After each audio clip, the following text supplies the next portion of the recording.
customers of New Orleans public servers won't be paying higher utility bills. NOPSI customers may soon get a break. We as customers could expect refund checks. NOPSI's management sat on its hands for 10 years. They watched Grand Gulf's costs come up, and they simply put all their chips on forcing Grand Gulf's cost down the throats of New Orleans ratepayers. In 1974, Middle South Utilities began construction on a nuclear power facility in Port Gibson, Mississippi, to be called Grand Gulf. The cost of construction would be borne by its 4 subsidiaries: Arkansas Power and Light, Mississippi Power and Light, Louisiana Power and Light, and New Orleans Public Service Incorporated. 5 years later, the first signs of resistance to Grand Gulf would emerge when the Arkansas utility backed out of its agreement to purchase Grand Gulf Power. This move shifted an even greater percentage of the remaining burden to the other subsidiaries. At the time, Gary Gresh, head of Citizens for Safe Energy, a group protesting Waterford 3 nuclear power plant on safety grounds, reads of Arkansas's pullout of Grand Gulf.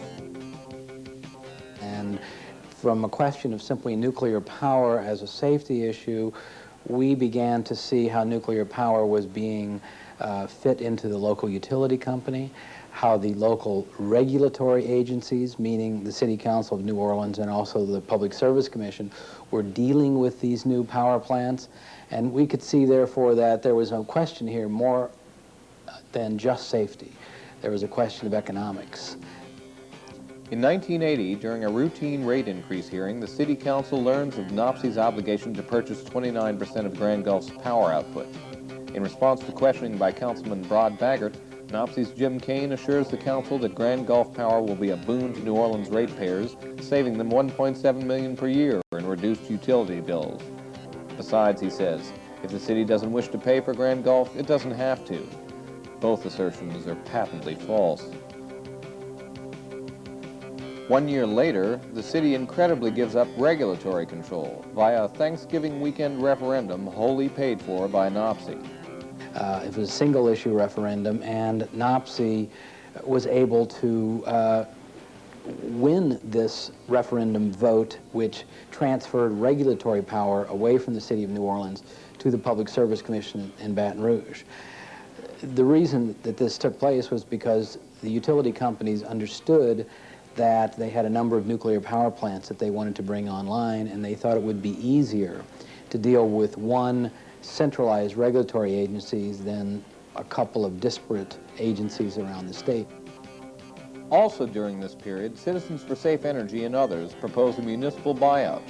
After researching public power in general, and specifically NOPSI's franchise with the city, they are convinced that municipalization is the city's best hope of avoiding the disastrous boondoggle of Grand Gulf.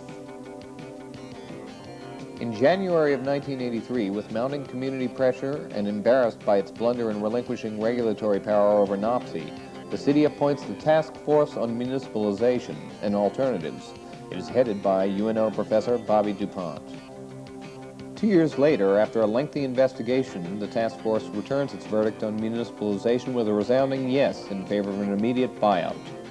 There are generic reasons that it is good to have a publicly owned utility. You have local control, you tend to have lower rates, you don't have to pay stockholders, you have certain tax advantages.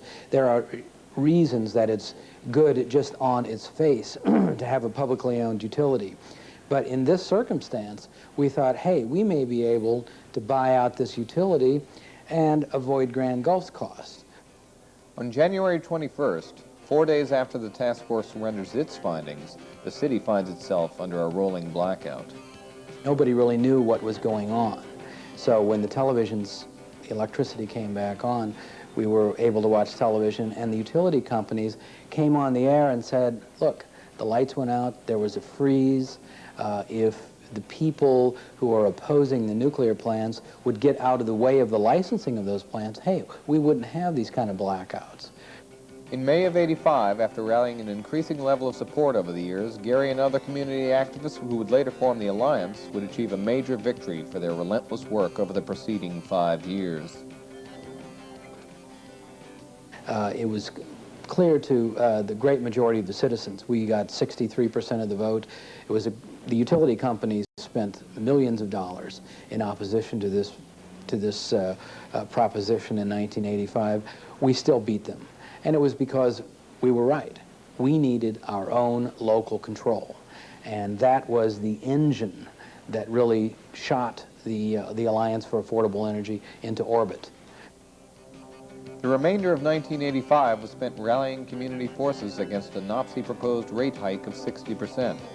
The buyout was still an ongoing goal, but if it were to be achieved, it would take the gathering of disparate community forces under one banner. The Alliance for Affordable Energy was born. There was a core of people that were highly committed to this.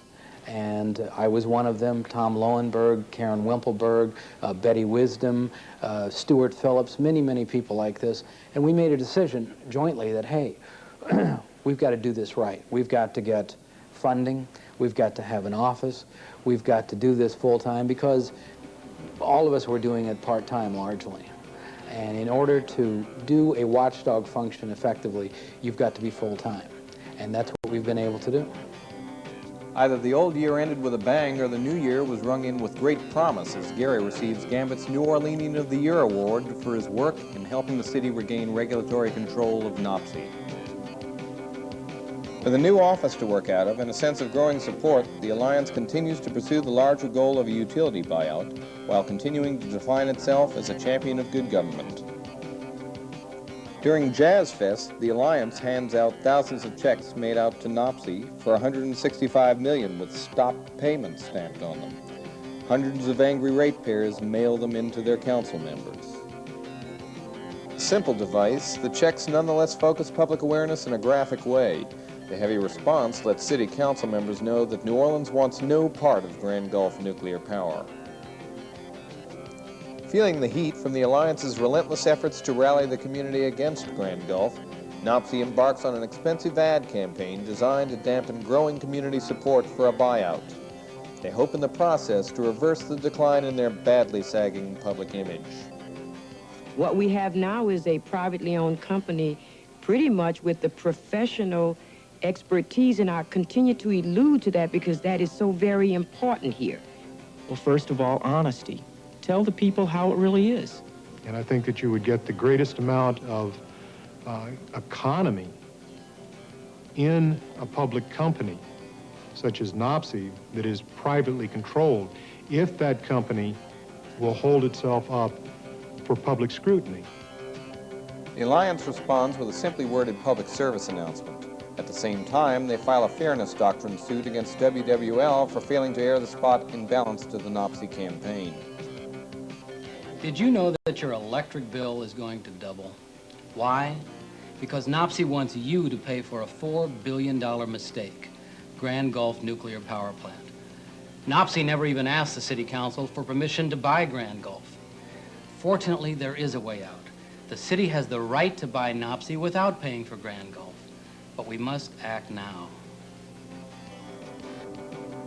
On May 17, 1990, the final showdown on a buyout of Grand Gulf occurs in a 5-2 City Council vote against it. Dissenting votes are cast by council members Taylor and Jackson. And I think people began to think, well, gee, if they're not doing this correctly, and even the Alliance is criticizing the way that the City Council is going forward, might not they screw up running a utility company? And it was a difficult question to answer. Yes, they may have picked the wrong management firm, for instance, or they may have made decisions that would hurt the service of the city. I think that there was ways to work around it, but nonetheless, it was always a double-edged sword. But the Alliance has lost the battle, not the war. All along, it has pursued a two-pronged strategy in its opposition to Grand Gulf. On the one hand, a buyout solution. On the other, the remedy of lawsuits filed to establish NOPSI's imprudence in locking New Orleans into Grand Gulf power. At long last, they are vindicated by the Fourth Circuit Court of Appeals. NOPSI customers may soon get a break. A court decision today stops NOPSI from passing along some of its Grand Gulf costs to ratepayers. The news came as a surprise to those at today's City Council meeting. Oddly enough, the council was supposed to consider a rate hike for NOPSI today. That was postponed with news of the Court of Appeals decision, which says NOPSI made about $500 million worth of unwise decisions about the Grand Gulf nuclear plant. It also says shareholders, not ratepayers, should foot the bill. And the city council was absolutely dumbfounded. They were totally knocked off their pedestal, and they went into executive session. And they came back out and they congratulated us for winning this lawsuit. And they said, well, you know, we're also not going to pass through this rate hike right now because we need to look at the effect of this judgment on our power. And it was an amazing experience.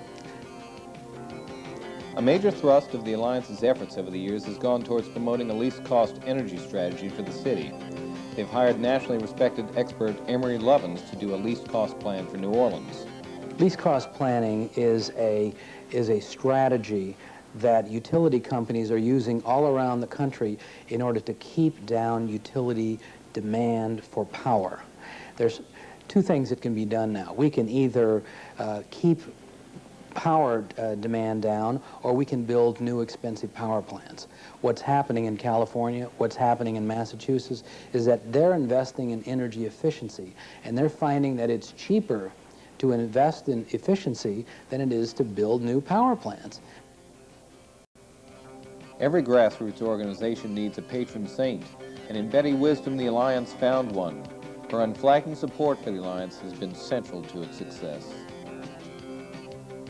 Another consistent supporter over the years, Stuart Phillips. Throughout it all, and in meeting the challenges of the future, the Alliance's most crucial source of energy has been, and will continue to be, people.